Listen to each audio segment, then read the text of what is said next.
Ka momente kur njeriu nuk zgjedh më. Kur mendja ndalon së negociuari me zemrën dhe trupi vepron vetë, I shtyr nga një ndjenjë që nuk kërkon leje.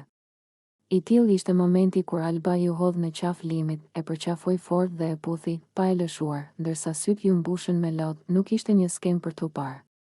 Ishte një skem për t'u ndjerë, në një shtëpi ku gjithçka është e ekspozuar, ku çdo ndjenjë shpesh filtrohet përmes strategjisë. Alba bëri të kundërtën, hoqi filtrin. Ajo nuk po mbronte më veten. Nuk po ruante dinjitetin e jashtëm. Po mbronte vetëm atë që ndjente, edhe nëse kjo e bënte të dukej e pambrojtur. Përqafimi I saj nuk ishte I lehtë. Ishte I fortë, I ngjeshur, sikur po përpiqej të ndalte kohën. Sikur po thoshte pa fjalë, prit, mos ik, mos më hum. Dhe kur e puthi, nuk ishte për të bindur apo për të fituar. Ishte për të shprehur një të vërtetë që nuk mund të mbante më brenda. Dashuria e Albës nuk ishte e qetë. Ishte e trazuar, e pasigurt, e lënduar nga ngjarjet e mëparshme. Por ishte e vërtetë. Dhe dashuria e vërtetë, edhe kur dhem, kërkon dalje. Në atë moment, ajo doli përmes përqafimit dhe lotëve. Lotët nuk ishin dobësi. Ishin tepritës ndjenje. Ishin dëshmi se ajo kishte mbajtur shumë brenda vetes. Se kishte duruar, kishte heshtur, kishte pritur. Dhe kur pa që gjithçka po rrëshiste drejt një humbjeje të mundshme. Zemra e saj reagoi para mendjes. Limi, në atë çast, u gjend përballë diçkaje që nuk kontrollohet lehtë, ndjenjes së pastër të dikujt tjetër. Sepse përballë lotëve dhe përqafimit, fjalët humbasin fuqinë. Nuk ka argument. Nuk ka justifikim. Ka vetëm prani. Eseja e këtij momenti nuk është për fitues dhe humbës.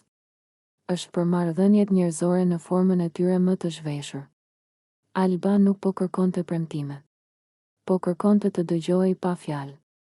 Po kërkonte të njihej ndjenja e saj, edhe nëse nuk do të merrte përgjigjen që dëshironte. Kur ajo nuk e lëshonte përqafimin, ishte sikur po thoshte, më lër edhe pak këtu. Jo sepse nuk mund të jetonte pa të, por sepse ndarja emocionale është gjithmonë më e vështirë se ajo fizike. Dhe njeriu ka nevojë për një çast të fundit sinqeriteti përpara se të pranojë realitetin. Big Brother shpesh na mëson për konfliktin. Por ky moment na mësoi për dorëzimin. Jo dorëzim ndaj një personi, por ndaj ndjenjes. Alba zgjodhi të mos fshihej pas krenarisë. Zgjodhi të ishte e vërtetë, edhe nëse kjo e ekspozonte. Lotët që I mbushën syt ishin pastrim. Ishin mënyra e trupit për të thënë, e thash. Dhe ndonjëherë mjafton ta thuash ndjenjën për të gjetur paqe, pavarësisht rezultatit. Në fund, ky moment mbetet I rëndësishëm jo për puthjen, por për guximin emocional. Sepse të përqafosh dikë kur je I lënduar kërkon më shumë forcë se sa të largohesh. Dhe Alba, në atë çast, tregoi se dashuria e saj nuk dinte të fshihej.